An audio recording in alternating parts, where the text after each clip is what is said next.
Quem nunca escutou que o jovem não pensa no futuro ou o jovem não quer nada com nada da vida? Pode não ser, essa frase pode não ter sido referida a você, mas provavelmente você já escutou alguém dizendo isso, né? Que os jovens não pensam no futuro, que os jovens tal, tal, tal. Tá. Mas, primeiramente, a maioria das pessoas que falam isso, que se dizem ser adultas, também não querem nada com nada da vida, né? E ponto mais importante, na verdade, de onde que vem esse padrão dos jovens não quererem nada com a vida? Porque, de certa forma, essa frase que a gente tanto escuta de várias pessoas diferentes, em vários lugares diferentes, em vários idiomas diferentes, não é mentira. Só que o problema é demonizar demais o jovem, e quando esse jovem vira adulto e continua fazendo as mesmas escolhas, é como se tá tudo bem, agora ele é adulto, mas tá errado. Ou seja, isso é um problema de camadas e isso é um problema de falta de evolução e falta de ir para o seu próximo nível. Então a gente vê muito adulto hoje com síndrome de jovem.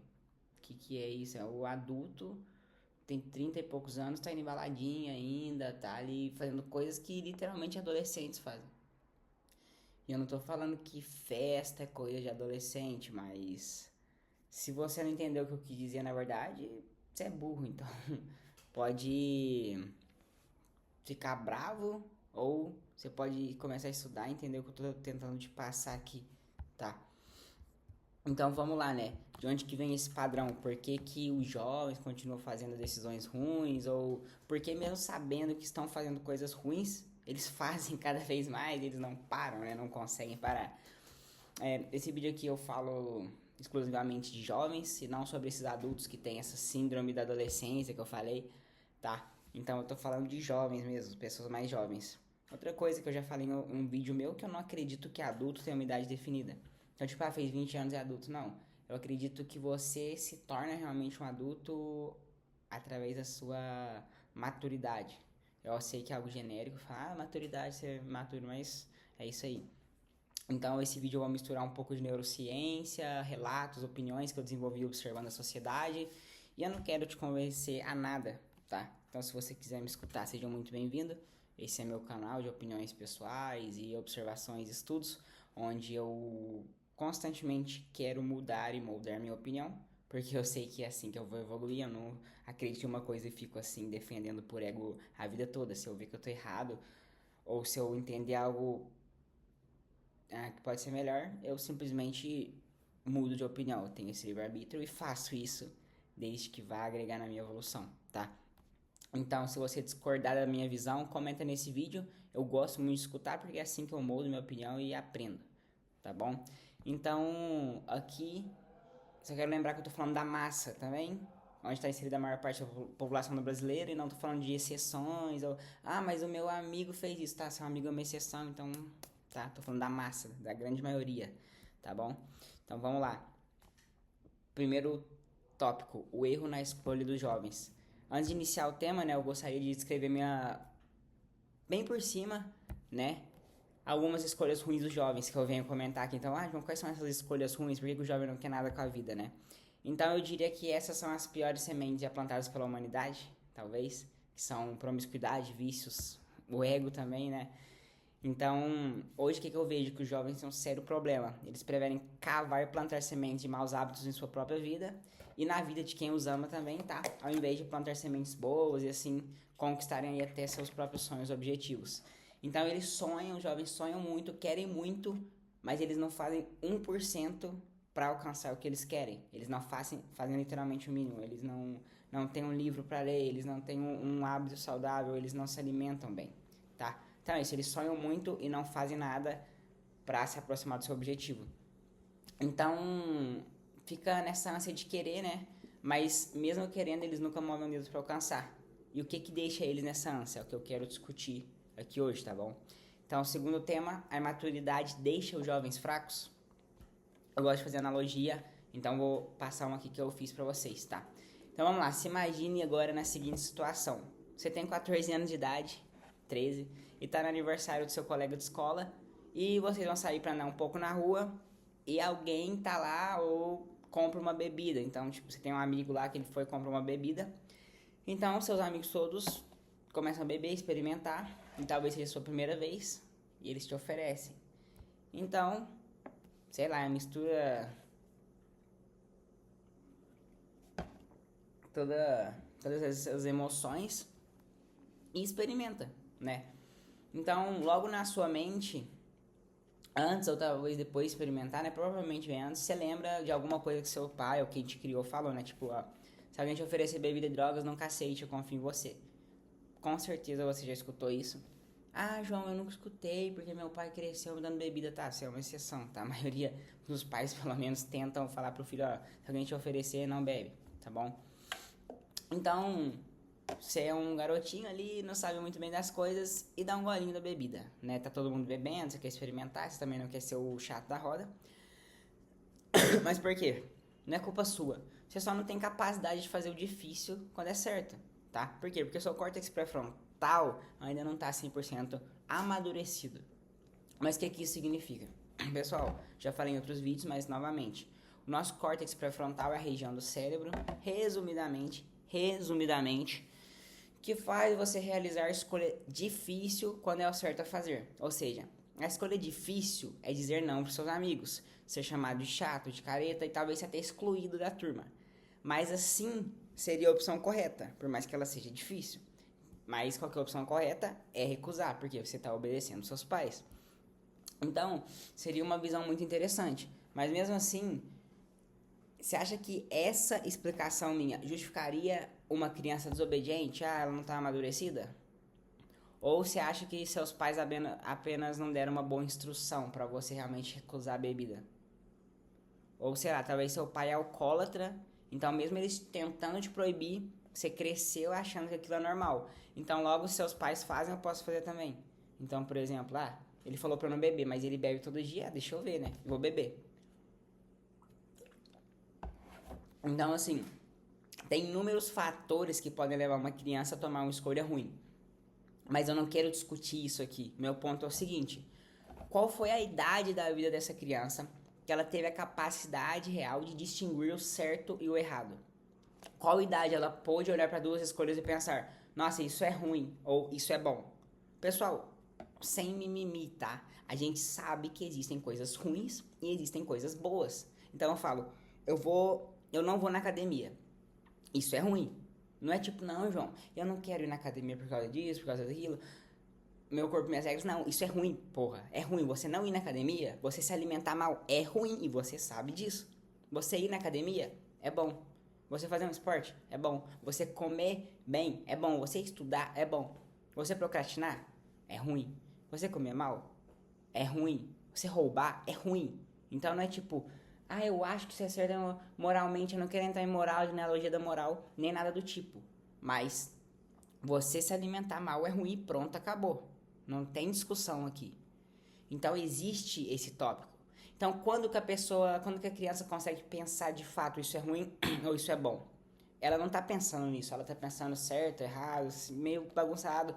E às vezes ela não fala tipo, o álcool, ele não é errado, meu pai só me proibiu, eu ainda não sei por quê. Porque às vezes ele não sabe que é errado realmente, tá? Então a gente tá falando aqui no caso de uma criança imatura de 14 anos, que por mais que seja uma pessoa fora da curva, ainda é uma criança e não tem maturidade nenhuma para distinguir o certo e o errado. Então com isso eu entro no meu terceiro tópico, que é, você consegue sentir o bem e o mal. Logo, a imaturidade não te deixa fraco? Isso é uma pergunta, tá? Então, novamente, você consegue sentir o bem e o mal. Logo, a imaturidade não te deixa fraco? Vamos lá, deixa eu destrinchar aqui agora, tá? Vamos lá, pessoal.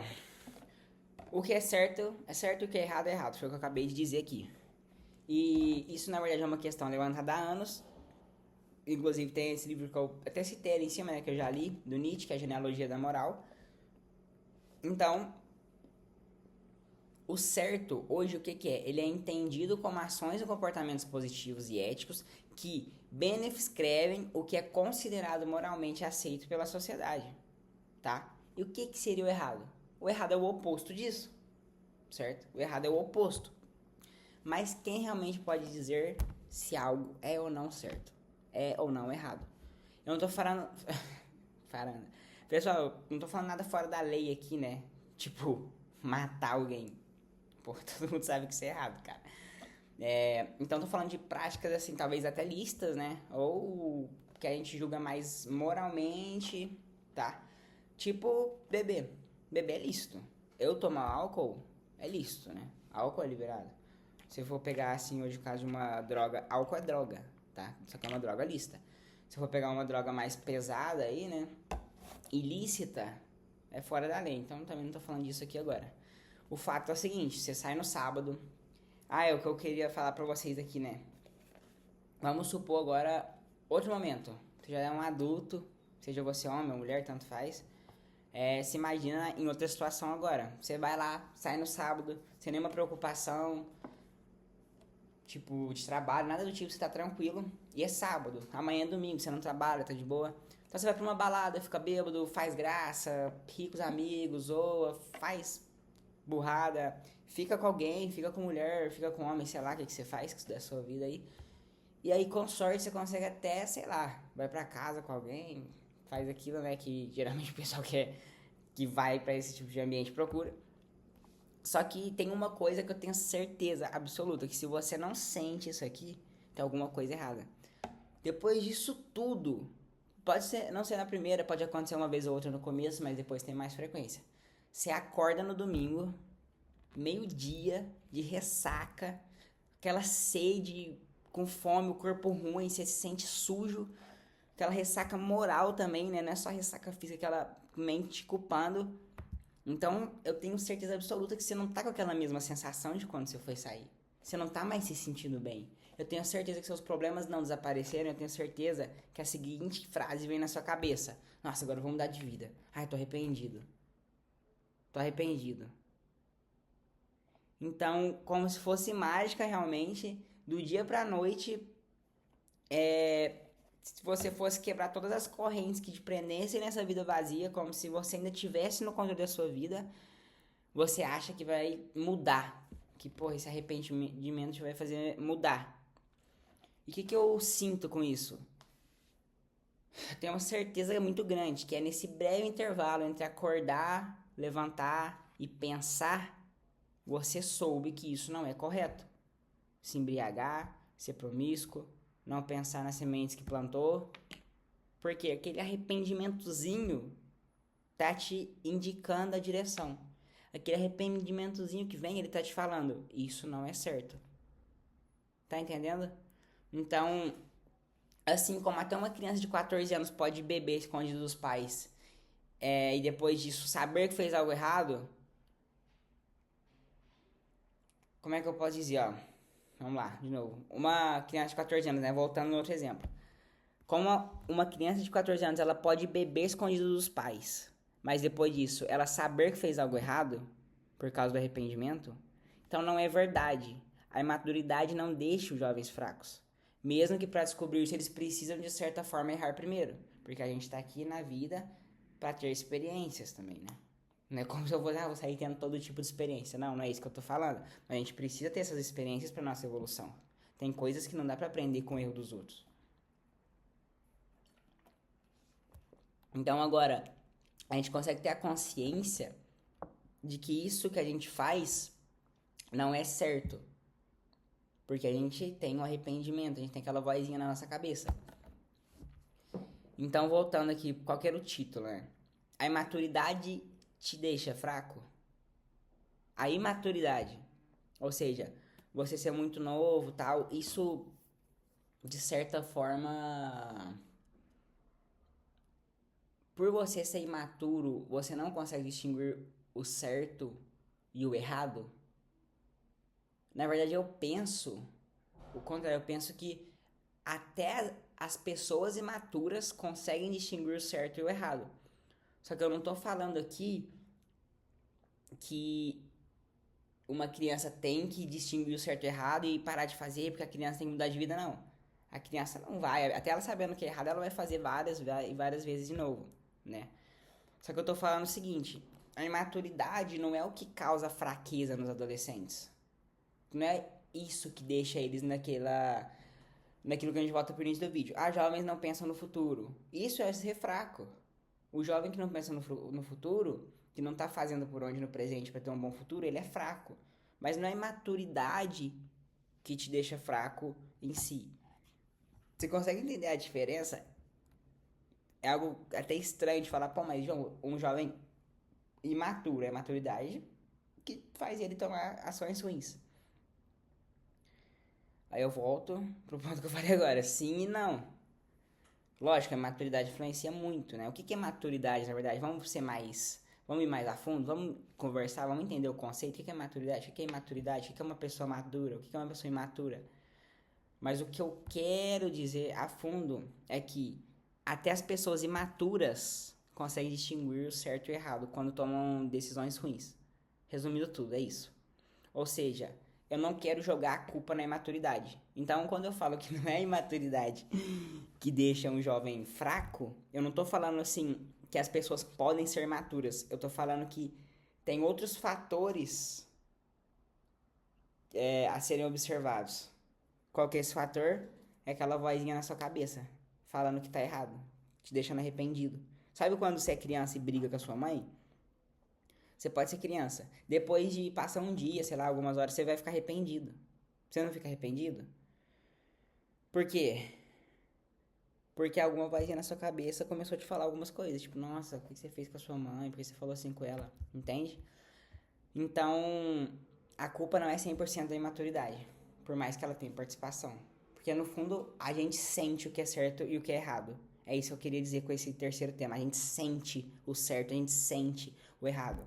Não tem como. Tipo, às vezes se o cara praticar muito, né? Mas se o cara for muito frio, mas eu tô falando da massa novamente, então de exceções. Então, se eu atropelo alguém por acidente, mesmo que foi por acidente, eu vou me sentir um pouco culpado. E vou falar, pô, mano, isso não é certo. Tá entendendo? Então, agora voltando pro córtex pré-frontal, que foi algo que eu falei pouco, por que as decisões ruins? É o quarto tema, tá? Por que essas decisões ruins? Olha, primeiramente, seria impossível te dar um motivo 100% claro, mas, de acordo com os meus estudos, uma hora eu cheguei a uma conclusão, tá? Que pode se moldar, claro, que é a natureza. O ser humano ainda é um ser muito primitivo. Então, como qualquer outro animal, porque nós somos animais, Homo sapiens. Então, nós temos traços ainda primitivos, né? Lá ali temos alguns traços primitivos e esses traços a gente carrega durante toda a nossa vida. E eles nos conectam, de certa forma, a todos os outros animais. Tá entendendo? Eu não tô falando que a gente é um macaco, né?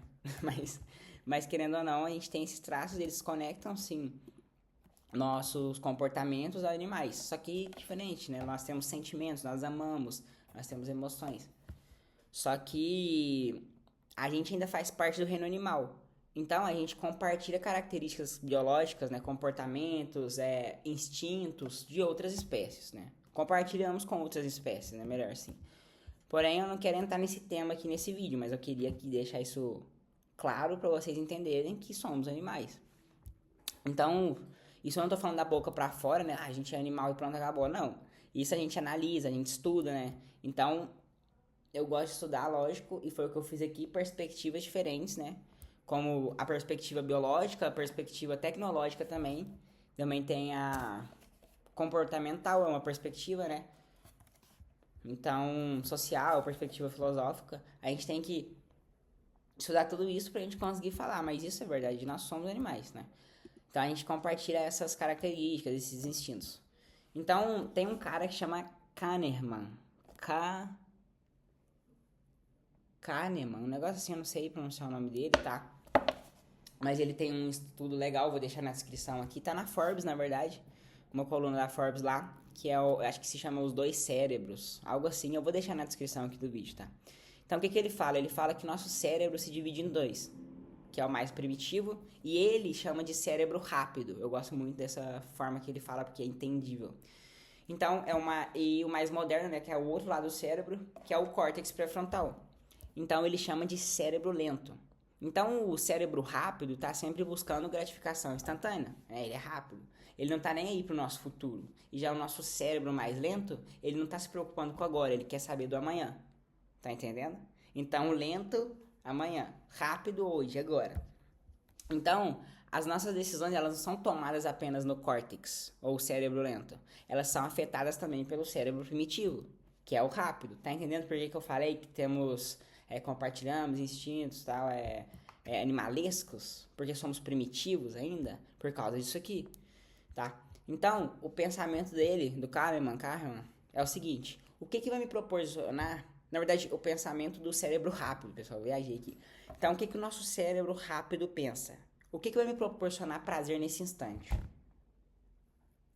Enquanto o lento poderia pensar, o que vai me proporcionar prazer amanhã, entende? Então, quando o cérebro rápido se questiona o que vai me proporcionar prazer agora, ele esquece da escolha mais difícil. Então, muitas vezes, ele esquece da escolha mais difícil, que é o que realmente vai te fazer ser 1% da sociedade, proporcionar futuramente a realização dos seus sonhos. Ou seja, ele está esquecendo de ser um cérebro que está pensando no futuro, ele está pensando só no agora. Então, vou te dar mais um exemplo. O que pode te dar retorno agora? O que pode te dar mais retorno, na verdade, tá? Você aposta R$20 em alguma casa de aposta, tigrinho, sei lá o quê. Ou sofrer e batalhar por 10 anos, construir uma empresa milionária. Com certeza vai me dar mais retorno que batalhar duro por 10 anos, construir uma empresa milionária, tal. Mas qual que vai me dar retorno mais rápido? Entende? Qual que pode me dar retorno mais rápido? O tigrinho, em vez de postar meus R$20. Aí o que os jovens fazem? Aposta no tigrinho, porque a cartinha tá pagando, sei lá o que. E aí, em vez de eles pegarem os R$20 e juntar pra algo futuro, que vai dar retorno de fato, eles investem no tigrinho. Nossa, tô feliz aqui, porque eu consegui falar um monte de coisa complexa, que foi um pouco complexo, tá? Tentei fazer o mais fácil possível, mas no final chegar na conclusão que eu queria dar pra vocês. Por mais que às vezes você se perdeu na explicação, o final é isso. Nosso cérebro é dividido em dois. Não é literalmente, tá, pessoal? Pelo amor de Deus. O cara vai achar que a gente só tem duas partes do cérebro, né? Vai esquecer todos os outros componentes. Resumindo, cérebro rápido, que é agora. Cérebro lento, que é o futuro. Só que quem predomina é o nosso cérebro rápido. Porque ele fica falando o que é agora. Então, se imagina aí numa situação que você passou por isso, que tinha escolhas. Quinto tema, a ordem da realidade das coisas. A melhor parte do vídeo. Esse, eu acho que é o motivo principal. Eu quero fazer um vídeo só sobre isso, mas eu acho que esse é o motivo principal que faz de fato os jovens tomarem decisões ruins, é alterar a ordem da realidade das coisas. Então, de acordo com Aristóteles, a ordem da realidade das coisas, né, para uma pessoa ter uma vida equilibrada, seria o quê? Buscar a verdade. Lembrando que Aristóteles vem antes de Cristo. Então, quando ele fala que buscar a verdade seria a parte mais importante na ordem das coisas, a gente tem que lembrar de uma coisa: Cristo veio anos depois e falou: eu sou a verdade. Sou a verdade, a vida, tá? Olha que incrível. Olha que incrível. Olha que incrível.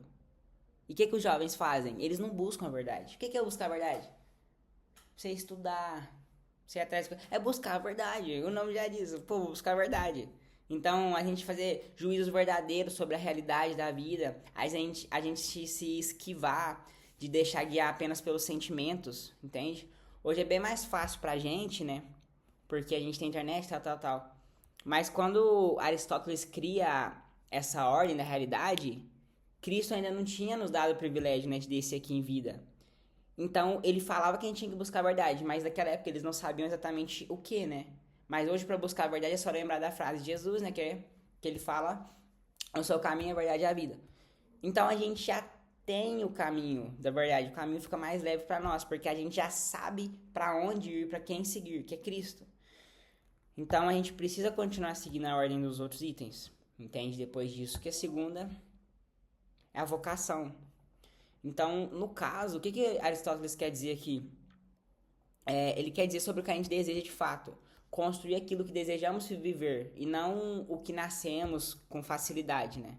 Que o pessoal não confunde um pouco quando vai estudar essa base dele. Então, qual que é?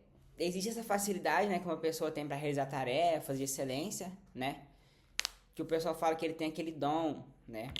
Mas não é isso que ele quer dizer com vocação, tá? É realmente construir aquilo que desejamos viver e ser, tá? Então, mas para isso a gente precisa estudar filosofia, porque a gente precisa se conhecer e saber o que realmente a gente quer ser e realmente o que queremos viver. Porque você chega no jovem hoje, sei lá, essa bolha de funk aí, eles vão falar, pô, meu sonho é ter uma BMW, ter kit de roupa da Oakley, Juliette, empinar. Mas isso não é o que você quer ser, isso é o que foi condicionado para você querer ser. É o que você foi manipulado sua vida toda e você acha que você é assim. Até você começar a estudar. E você acha que sua vida se resume a isso. Mas não se resume a isso a sua vida, cara. E é triste. Porque aí a gente fala isso para um jovem que não tem muito conhecimento e ele vai ficar revoltado mais ainda. Porque os jovens hoje já são muito revoltados. Entende? Isso é o que você foi condicionado a ser. Então, também entrando em vocação, tem a parte, entra também, né, relacionamentos, é o nosso nível profissional, religião, moralidade. Então, baseando-se sempre no quê? Nas verdades que foram aprendidas na primeira etapa, que é buscar Cristo, tá? Terceiro, é filhos, a ordem na realidade das coisas. Então, seria primeiro Cristo, né? Segundo, trabalho, porque sem trabalho você não faz nada. Terceiro seria filhos. Se não tiver, lógico, ignora. Mas seria aí promover uma criação, né? Sadia, perene, de fato. Então, assim, capaz de realmente formar e preparar seu filho para a vida, tá? Ensinar virtudes, vida humana, religião. Mostrar realmente grandes personagens da história humana e realmente garantir um bom repertório aí pro nosso filho, né? Dar um testemunho com ele aí. O quarto seria trabalho, que é a gente se dedicar ao trabalho, é a nossa função de fato, né? Pois o trabalho vai sustentar toda essa base. Quinto seria familiares, né?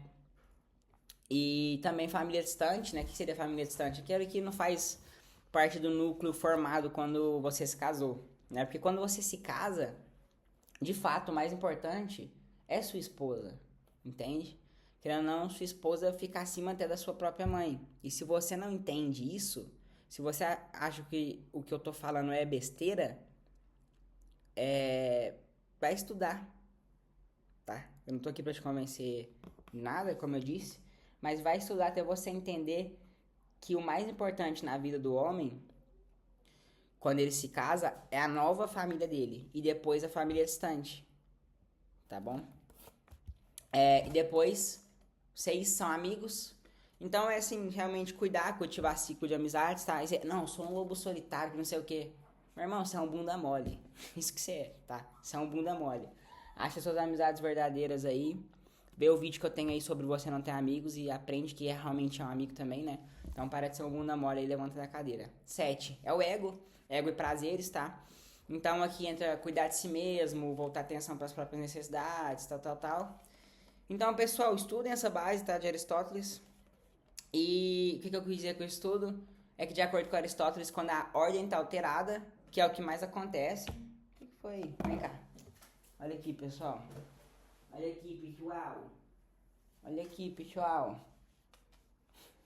Tá aqui, chorando. Vai dormir, vai. Então, que é o que mais acontece, né? Que os jovens invertem a ordem. Então, o que eles fazem? Muitas vezes, primeira coisa na ordem deles é dinheiro. Eita, bravo. Vem cá, então. Eita, bravo. Vem cá. Eita, bravo. Eita, bravo. Eita, bravo.